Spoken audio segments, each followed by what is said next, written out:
Hello, this episode is on a certain construction which is extremely useful in the Galois theory and the field theory. That is a construction of a splitting algebra of a polynomial.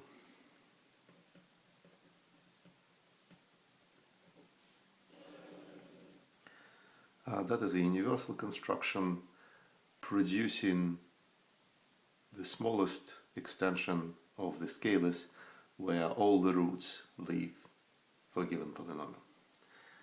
To simplify the construction, let's assume that we have a polynomial which is monic. Let's fix its degree to be d, and let's write its expansion to introduce its coefficients. So the leading coefficient, the coefficient of degree d, is going to be 1. Here's the construction. It's very simple, as all universal constructions. It's very straightforward. We want to find a place for all the roots. Let's call them somehow. There will be x1 up to xd. These are the name of things which are going to be the roots of our polynomial f. And then what is the relation with the between the polynomial, precisely its coefficients, and the roots? These are called Vieta formulas, so let's declare them. Let's just take the quotient of this polynomial algebra over the scalars generated by the roots to be, and to make them roots, to relate them to the polynomial, let's just impose these relations that elementary symmetric polynomial number I in this roots is the same as the coefficient, but we'll have to read the coefficients from the other end, so it will be d minus I, and then there should be the sign. So these are the polynomials still in this variables x1 to xd, and we'll have exactly d such polynomials, and we declare them 0 in the quotient, and that will make these the roots. So that is calling the splitting algebra.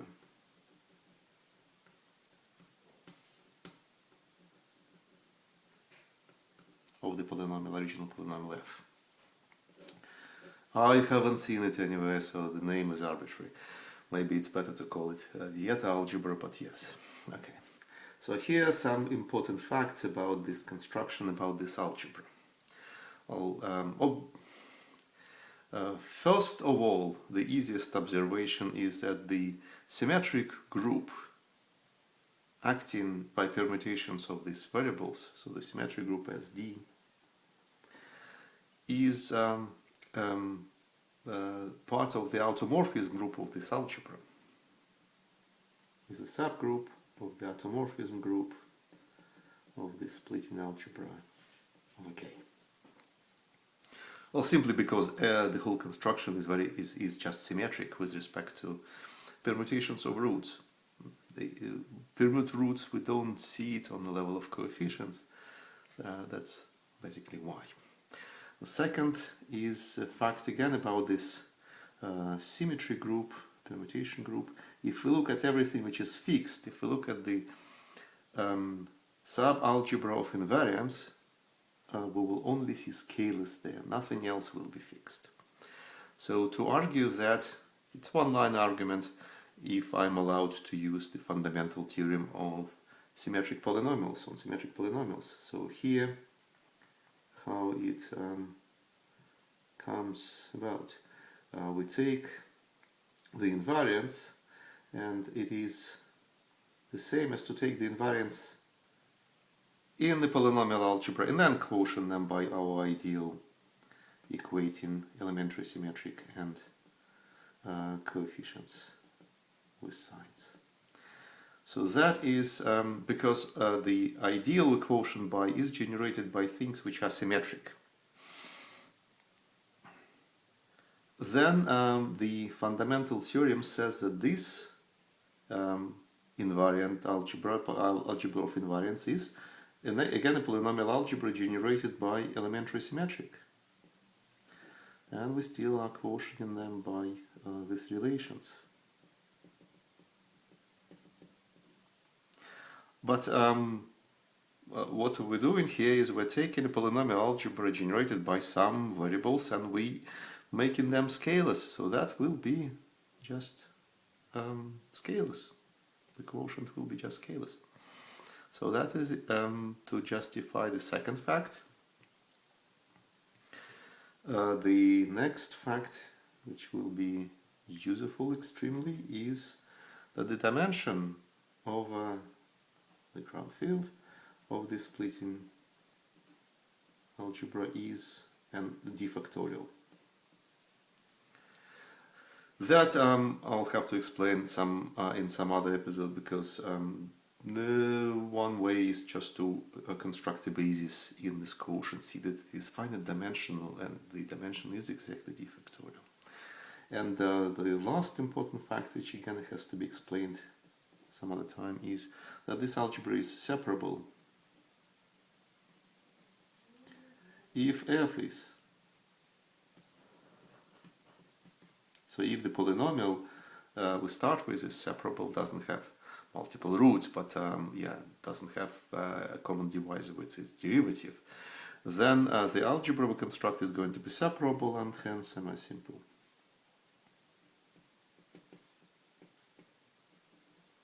So that opens the doors for the de Bruijn theorem.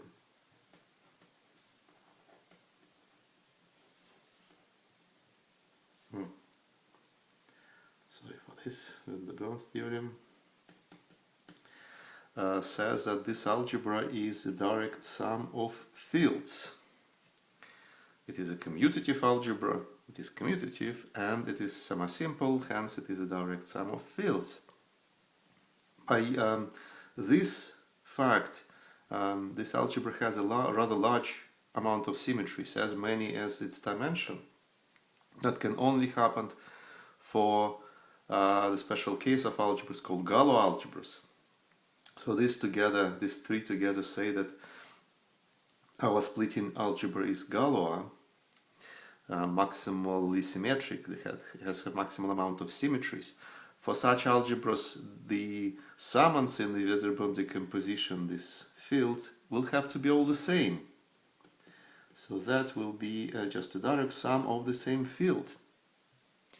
We could neatly write it as the function algebra of functions from some set, which is basically just counting how many copies. So this set is labeling the copies in this decomposition into this field. The ground field K, of course, will be a subfield in F, so F will be an extension of K. And this set X we could see, as usual, as a spectrum of our algebra, and by the spectrum we could think of as the set of maximal ideals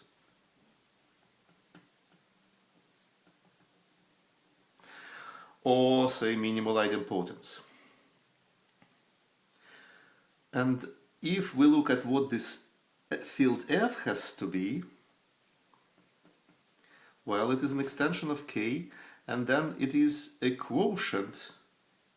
It is a field quotient. It's quotient by maximal ideal of our algebra. So quotient by maximal ideal, any of them, say M, we will have some field, and then quotient in our algebra, we will still have images of our roots, universal roots. So we will have a field which will be an extension of our scalars and will have all the roots of our polynomial. This is nothing but the splitting field.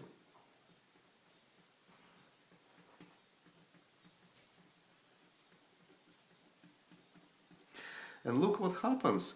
This splitting field is the same.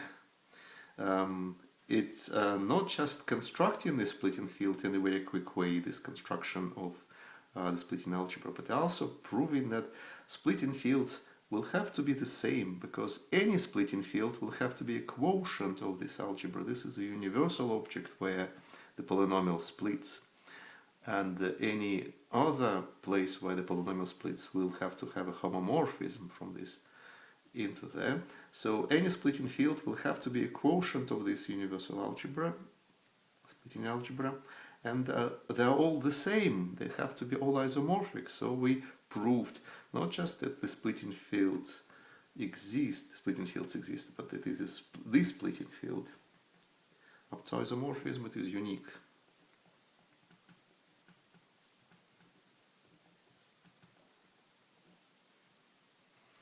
And moreover, if we look at back at this fact that a symmetric group is realized as the group of symmetries of this algebra, so we look back at this identification and look at how can it manifest itself, the symmetric group, in this description. Well, any automorphism has to permute maximal ideals in some way. So we will have an action of the group of automorphisms on the set of maximal ideals. And this action, it's easy to see, will have to be transitive, otherwise we won't have enough space to really see that many automorphisms transitively. So X is just an orbit picking up an element and looking at its stabilizer, say G. We will see an identification between maximal ideals and the set of cosets. So G here will be the stabilizer in this group of symmetries of, say, that maximal ideal M. And if it is a stabilizer, then this group preserves this quotient, acts on it, so this group G will become a subgroup of the group of automorphisms of this quotient field F, which happens to be the splitting field.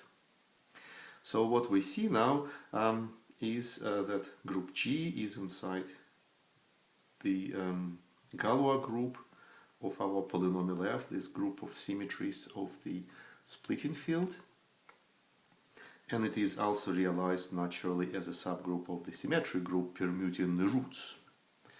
So let's now put these facts together and draw some immediate conclusion about the size of this group, or the extension F extending K, this extension. So what we have is the dimension of the splitting algebra is d factorial, which is the same as the order of the symmetric group. But then looking at this Wedderburn decomposition of it, or this Wedderburn decomposition of it, we see that this dimension is just the dimension of f over k, the degree of f over k, and taken as many times as the number of copies, so just the cardinality of x. The cardinality of x being a transitive set, is the index of the subgroup G. Then we'll have to still multiply it by the index of the field extension. So what we have now is this is equal to that. This is the ratio of the order of the symmetric group d factorial by the order of G.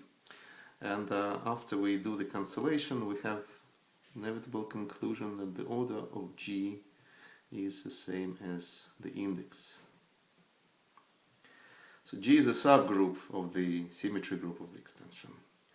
But we checked it before that the size, maximal allowed size for the whole group of symmetries is bounded by the degree. So if we have a subgroup which really has the same cardinality as the degree, then it has to be the whole group, and G is just all the symmetries of the extension, and we have the condition and the symmetry group, the order of it is the same as the degree. So that is maximally allowed amount of symmetries. That is saying that the extension is Galois. So not we just constructed our splitting field and proved that the construction is effectively unique, gives us unique answer up to isomorphism, but we also, doing this numerology, we also see that this splitting field is Galois. And we didn't use any specifics of rational numbers where it is easy to find a splitting field of a polynomial with rational coefficients. No, we did it for an arbitrary starting basic field. So that is a nice consequences of this construction which builds this splitting algebra over polynomial. Of course, the facts which came without proof will have to be explained later. So, see you soon.